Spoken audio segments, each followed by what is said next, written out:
কোনো ব্যক্তিকে বিবেচনায় নিয়ে নয়, বরং দেশের প্রয়োজনেই মার্কিন কোম্পানি এক্সিলারেট এনার্জি থেকে তরলীকৃত প্রাকৃতিক গ্যাস বা এলএনজি কেনা হচ্ছে বলে জানিয়েছেন অর্থ উপদেষ্টা ডক্টর সালেউদ্দিন আহমেদ। আজ সরকারি ক্রয় সংক্রান্ত উপদেষ্টা পরিষদ কমিটির বৈঠক শেষে সাংবাদিকদের সঙ্গে আলাপকালে তিনি কথা জানান।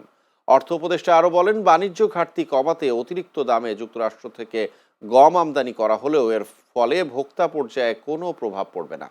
এছাড়া সার আমদানিতে যে দুর্নীতির অভিযোগ উঠেছে তা সংশ্লিষ্ট মন্ত্রণালয় খতিয়ে দেখবে বলেও জানান তিনি।